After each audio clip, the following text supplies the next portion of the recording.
backdrop for today's Word in Your Lug is one of Northern Ireland's most famous landmarks. It's beautiful Belfast Castle in Cavehill Country Park in North Belfast.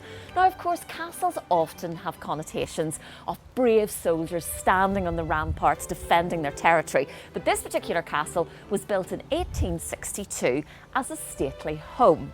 However, I still think it is a very good backdrop for today's word, brave.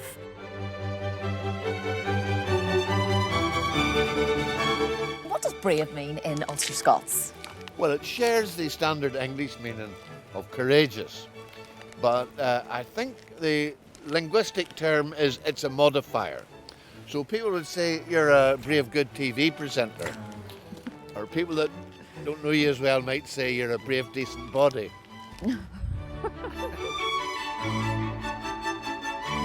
There is a particular story about brave told about a man called Robert Quigg. Robert Quigg was awarded the Victoria Cross for his bravery on the first day of the Battle of the Somme. And he was presented with a medal at Sandringham Cottage on the Sandringham estate. And the king allegedly presented him with the medal and said, "You're a brave man, Quigg." And according to his nephew Leonard, Robert Quigg turned round and said, "You're a brave king yourself." Really? That's a brave, good story, Liam, and you obviously have it on good authority. He swears it's nearly true. Love it, love it.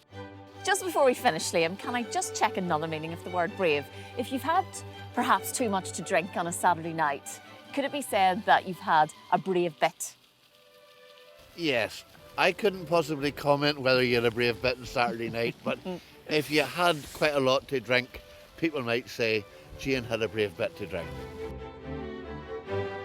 I have to say you've given me a brave, good explanation of the word brave, so thank you very much. And clearly, brave is a very useful word in Ulster Scots. We'll see you next time. I think you understood it bravely, Jane.